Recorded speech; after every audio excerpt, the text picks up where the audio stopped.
जय श्री कृष्णा। आज सुनिए आगे की कथा, जिसमें मुनियों ने पूछा कि ब्रह्मा जी, भगवान श्री कृष्ण का स्नान किस समय किस विधि से होता है, हमें उसकी श्रेष्ठ विधि भी बताइए। तब श्री ब्रह्मा जी कहने लगे, मुनियों, श्री कृष्ण, बलराम और सुभद्रा का स्नान परम पुण्यमयी और सभी पापों का नाशक है।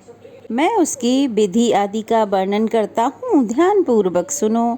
ज्येष्ठ मास में पूर्णिमा को ज्येष्ठा नक्षत्र आने पर वहाँ हर समय श्री हरि का स्नान होता है। वहाँ सर्व तीर्थमय कूप है जो अत्यंत निर्मल और पवित्र माना गया है।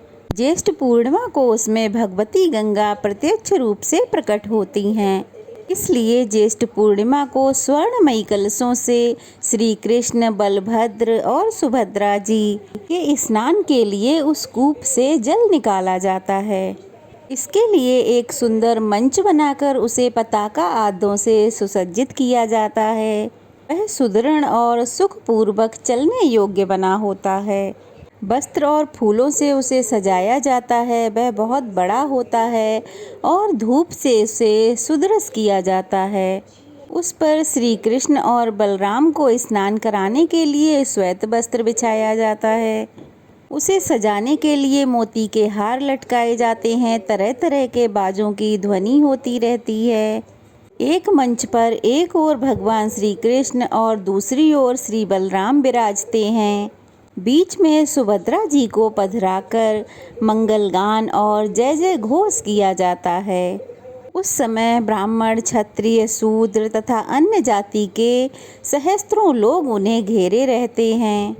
गृहस्थ, स्नातक, सन्यासी और ब्रह्मचारी सभी मंच पर विराजमान भगवान श्री कृष्ण और बलभद्र जी को स्नान कराते हैं। पूर्वोक्त सभी अन्य तीर्थों के मिश्रित जल में उन सबको भगवान को स्नान कराते हैं। फिर शंख, घंटा, फेरी, मृदंग, झांझ आदि वाद्यों की तुमुल ध्वनि के साथ मंगल गीत, स्तुतियों के मनोहर शब्द, जय जयकार, वीणा रव और वीणा रव का महान शब्द समुद्र की गर्जना के समान जान पड़ता है। उस समय मुनिगण वेद पाठ और मंत्रोच्चारण करते रहते हैं। सामगान के साथ तरह तरह की स्तुतियों के पुण्य गान होते रहते हैं। यति, स्नातक, गृहस्थ और ब्रह्मचारी स्नान के समय बड़ी प्रसन्नता के साथ भगवान की स्तुति करते हैं। श्री कृष्ण और बलराम जी के ऊपर रत्न दंड विभूषित चबर डुलाए जाते हैं। आकाश में यक्ष, विद्याधर, सिद्ध, किन्नर, अप्सराएं, देव, गंधर्व, चारण, आदित्य, वसु, रुद्र, साध्य, विश्वदेव, मरुतगण, लोकपाल तथा अन्य लोग भी भगवान की स्तुति करते हैं। देव देवेश्वर पुराण पुरुषोत्तम, आपको नमस्कार है। जगत पालक भगवान जगन्नाथ, आप सृष्टि, स्थिति और संहार करने वाले हैं।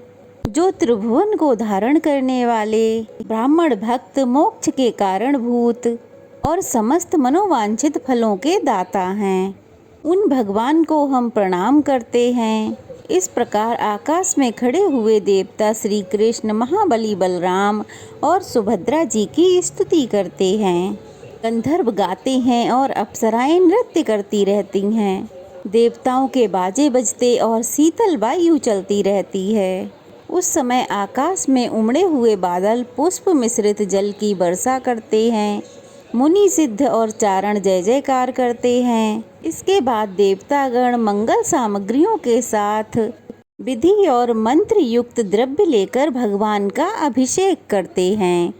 इंद्र, सूर्य, चंद्रमा, धाता, विधाता, वायु, अग्नि, पूषा, भग, अर्यमा, दुष्टा, दोनों पत्नियों सहित विवस्वान, मित्र, वरुण, रुद्र, वसु, आदित्य, अश्विनी कुमार, विश्वदेव, मरुतगण, साध्य, पितर, विद्याधर, पितामह, पुलस्त्य, पुलह, अंगिरा, कश्यप, अत्रि, मरीचि, भृगु, क्रतु, हर, प्रचेता, मनु, दक्ष, धर्म, काल, यम, मृत्यु, यमदूत तथा अन्य अनेकों देवता भगवान का अभिषेक करने के लिए इधर उधर से आते हैं। और स्वर्णमयी पुष्प मिश्रित आकाश गंगा के जल से भगवान श्री कृष्ण बलभद्र और सुभद्रा जी को स्नान कराते हैं और प्रसन्नता पूर्वक इस प्रकार उनकी स्तुति करते हैं। संपूर्ण लोकों का पालन करने वाले हे जगन्नाथ, आपकी जय हो। आप भक्तों के रक्षक तथा शरणागत वत्सल हैं। संपूर्ण भूतों में व्यापक आदिदेव आपकी जय हो। योगी वर आपकी जय हो। सूर्य देव आपके नेत्र हैं तथा देवताओं के राजा हैं आप। सब देवों में आप ही सर्वश्रेष्ठ बताए गए हैं। आपने कच्छप अवतार धारण किया था। आप श्रेष्ठ यज्ञ स्वरूप हैं। आपकी नाभि से कमल उत्पन्न हुआ था, इसलिए आप पद्मनाभ कहलाते हैं। आप पहाड़ों पर विचरने वाले तथा योगशाही हैं। आपकी जय हो। महान वेग धारण करने वाले विश्वमूर्ति चक्रधर भूतनाथ धरणीधर शेष साइन आपकी जय हो। आप पीताम्बरधारी चंद्रमा के समान कांतिमान, योग में वास करने वाले अग्निमुख, धर्म के निवास स्थान, गुणों के भंडार, लक्ष्मी जी के निवास स्थान, गरुड़ आपका वाहन है। आपकी जय हो। हे लोककांत, आपकी जय हो, जय हो, जय हो। आप परम शांत, परम सारभूत, चक्र धारण करने वाले, सर्पों के साथ रहने वाले, नील वस्त्रधारी, शांतिदायक और मोक्षदायक तथा समस्त पापों को दूर करने वाले हैं। आपकी जय हो, जय हो, जय हो। बलराम जी के छोटे भाई जगदीश्वर श्री कृष्ण, आपकी जय हो। पद्म के समान नेत्रों वाले तथा इच्छा अनुसार फल देने वाले, आपकी जय हो। चक्र और गदा धारण करने वाले नारायण, आपका वक्ष स्थल श्री वक्ष चिन्ह से सुशोभित है। आपकी जय हो। लक्ष्मीकांत विष्णु, आपको नमस्कार है। आपकी जय हो। इस प्रकार श्री कृष्ण बलराम और सुभद्रा जी की स्तुति, दर्शन और वंदन करने के बाद देवतागण अपने अपने स्थान को चले गए। उस समय जो मनुष्य अपने मंच पर विराजमान श्री कृष्ण बलभद्र और सुभद्रा जी दर्शन करते हैं, वे अविनाशी पद को प्राप्त होते हैं। सहस्त्रों गौदान, विधिवत भूमि दान, अर्घ और आतिथ्य पूर्वक अन्नदान, विधिवत वृषोत्सर्ग, ग्रीष्म काल में जलदान, चांद्रायण व्रत के अनुष्ठान तथा शास्त्रोक्त विधि से 1 मास तक उपवास करने से जो फल मिलता है, वह सब मंच पर विराजमान भगवान श्री कृष्ण का दर्शन करने से मिल जाता है। या फिर अधिक कहने की और क्या आवश्यकता है। संपूर्ण तीर्थों में व्रत और दान का जो फल बतलाया गया है, वह मंचस्थ श्री कृष्ण, सुभद्रा जी और बलराम जी और कृष्ण जी का दर्शन करने मात्र से मिल जाता है। इसलिए स्त्री हो या पुरुष, सबको उस समय पुरुषोत्तम भगवान का दर्शन करना चाहिए। इससे सब तीर्थों में स्नान आदि करने का फल मिलता है। भगवान के स्नान किए हुए शेष जल को अपने शरीर पर छिड़कना चाहिए। इससे पुत्र की इच्छा करने वाली स्त्री को पुत्र की प्राप्ति होती है। सुख चाहने वाले को सौभाग्य मिलता है। रोगर्त नारी रोग से मुक्त हो जाती हैं और धन की इच्छा रखने वाली स्त्री को धन मिलता है। इसलिए भगवान श्री कृष्ण के स्नान आवश्यक जल को अपने शरीर पर छिड़कना चाहिए। वह संपूर्ण अभिलषित वस्तुओं को देने वाला है। जो स्नान के पश्चात दक्षिणाभिमुख जाते हुए भगवान का दर्शन करते हैं, वे निश्चय ही ब्रह्म हत्या आदि पापों से मुक्त हो जाते हैं। शास्त्रों में पृथ्वी की 3 परिक्रमा करने का जो फल मिलता है, वही दक्षिणाभिमुख यात्रा करते हुए भगवान श्री कृष्ण का दर्शन करने से प्राप्त होता है। अधिक क्या कहा जाए। वेद, शास्त्र, पुराण, महाकाव्य तथा समस्त शास्त्रों में पुण्य कर्म का जो कुछ भी फल बताया गया है, वह सब सुभद्रा जी के साथ दक्षिणाभिमुख यात्रा करने वाले भगवान श्री कृष्ण और बलराम जी का दर्शन करने मात्र से मिल जाता है। ब्रह्मा जी कहते हैं, मुनियों, भगवान श्री कृष्ण, बलभद्र और सुभद्रा जी ये रथ पर विराजमान होकर जब गुंडिचा मंडप की यात्रा करते हैं, अर्थात गुंडिचा नामक उद्यान मंदिर जो पुरी में इंद्रद्युम्न सरोवर के तट पर स्थित है। से गुंडिचा, गुंडीजा, गुंडीबा आदि नाम भी इसके विख्यात हैं। तो जब गुंडिचा मंडप की यात्रा करते हैं भगवान, उस समय जिनको उनका दर्शन प्राप्त होता है और जो लोग 10 दिन तक उस मंडप में विराजमान भगवान श्री कृष्ण, बलभद्र और सुभद्रा जी की झांकी करते हैं, विष्णु लोक को जाते हैं। मुनियों ने पूछा, हे जगतपते, इस यात्रा का आरंभ किसने किया तथा उसमें सम्मिलित होने वाले मनुष्यों को क्या फल मिलता है, इस बारे में भी विस्तार पूर्वक बताइए।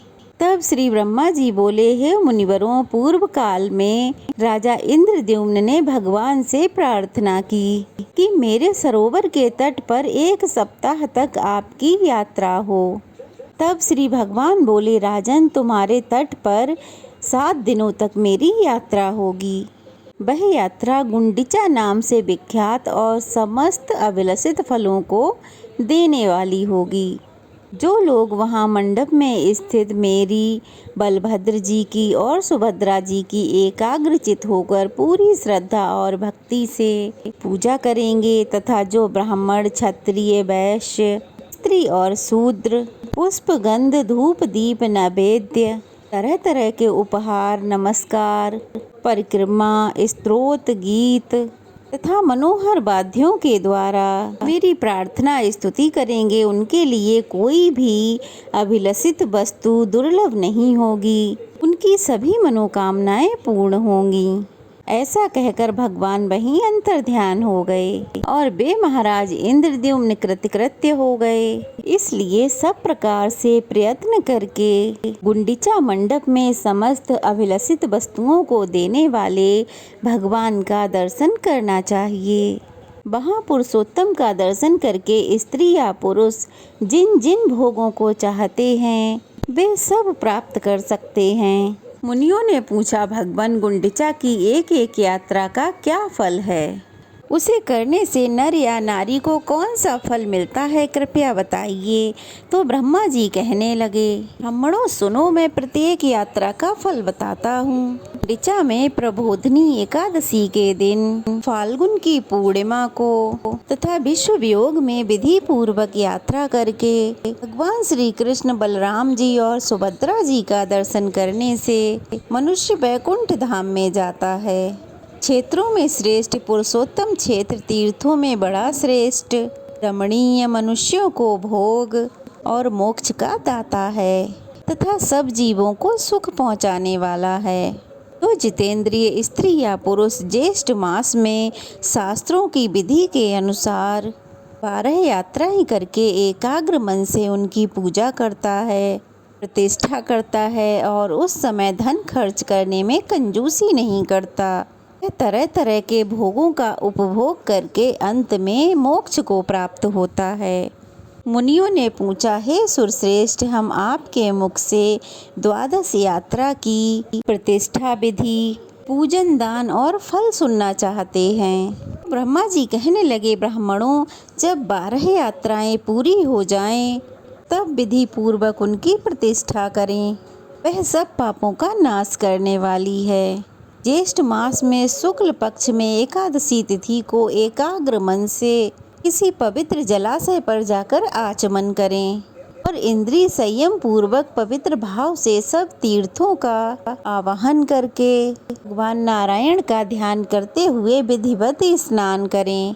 ऋषियों ने स्नान कर्म में जैसी जिसके लिए विधि बताई है उसी विधि से स्नान करना चाहिए। स्नान के पश्चात नाम, गोत्र और विधि का ज्ञाता पुरुष शास्त्रोक्त विधि से देवताओं, ऋषियों, पितरों तथा अन्य जीवों का तर्पण करे। फिर जल से निकलकर 2 स्वच्छ वस्त्र पहने और विधि पूर्वक आचमन करके 108 बार गायत्री मंत्र का मानसिक जप करे।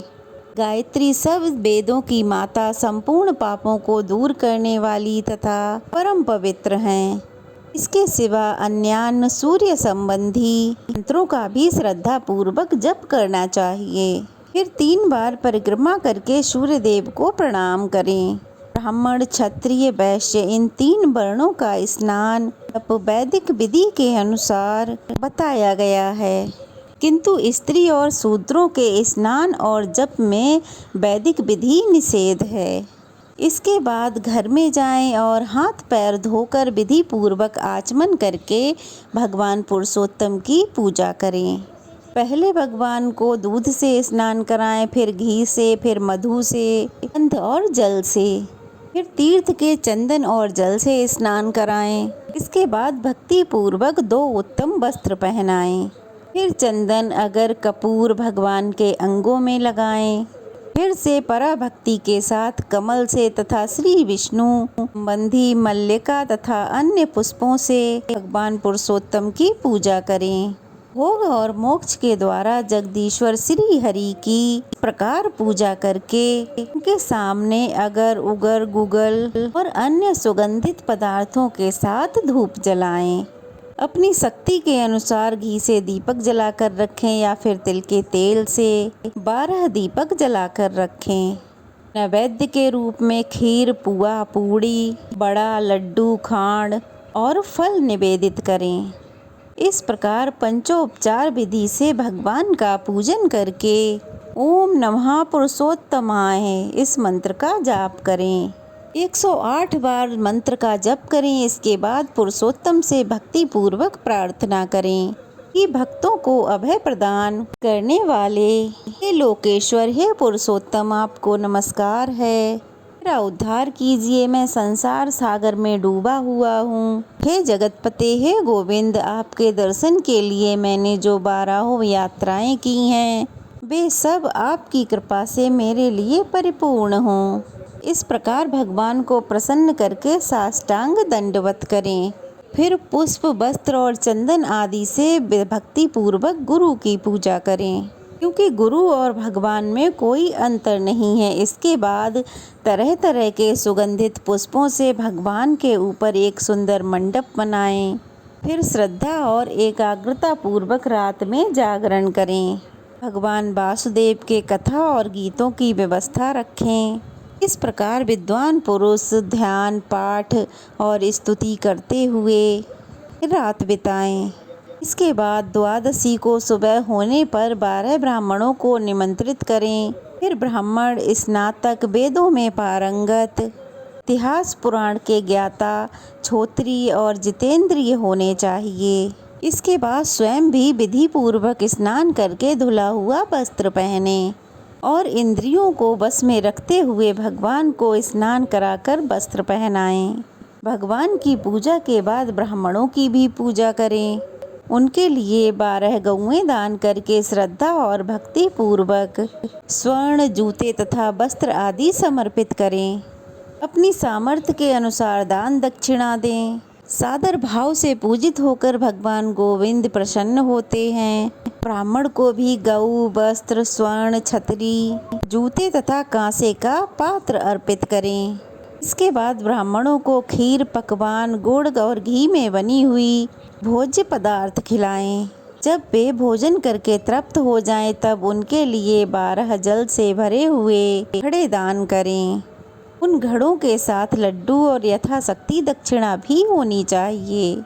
आचार्य को भी कलश और दक्षिणा निवेदित करें। इस प्रकार ब्राह्मणों की पूजा करके श्री विष्णु तुल्य ज्ञानदाता गुरु की भी पूजा करें। पूजन करने के बाद इस प्रकार कहें, शंख, चक्र और गदा धारण करने वाले सर्वव्यापी जगन्नाथ एवं आदि अंत से रहित भगवान पुरुषोत्तम मुझ पर प्रसन्न हो। ऐसा कहकर ब्राह्मणों की 3 बार परिक्रमा करें। इसके बाद मस्तक झुकाकर आचार्य को भक्ति पूर्वक प्रणाम करें। फिर प्रणाम के बाद उन्हें विदा करें। इसके बाद अन्य ब्राह्मणों को गांव की सीमा तक पहुंचाकर आएं। अंत में सबको नमस्कार करके वापस लौट आएं। फिर सुजनों, बंधु बांधवों, अन्य उपासकों, दीनों, भिखारियों तथा अन्य चाहने वाले लोगों को भोजन कराएं। फिर मौन होकर स्वयं भोजन करें।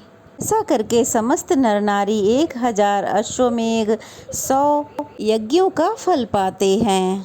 और ऐसा करने वाला बुद्धिमान पुरुष सूर्य के समान तेजस्वी और इच्छा अनुसार चलने वाले विमान के द्वारा भगवान विष्णु के लोक में जाता है।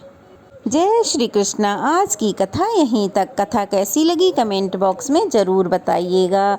अच्छी लगी हो तो कमेंट कीजिएगा, वीडियो को लाइक और शेयर कीजिएगा और अगर नए हैं तो प्लीज़ चैनल को सब्सक्राइब कर दीजिएगा। जय श्री कृष्णा।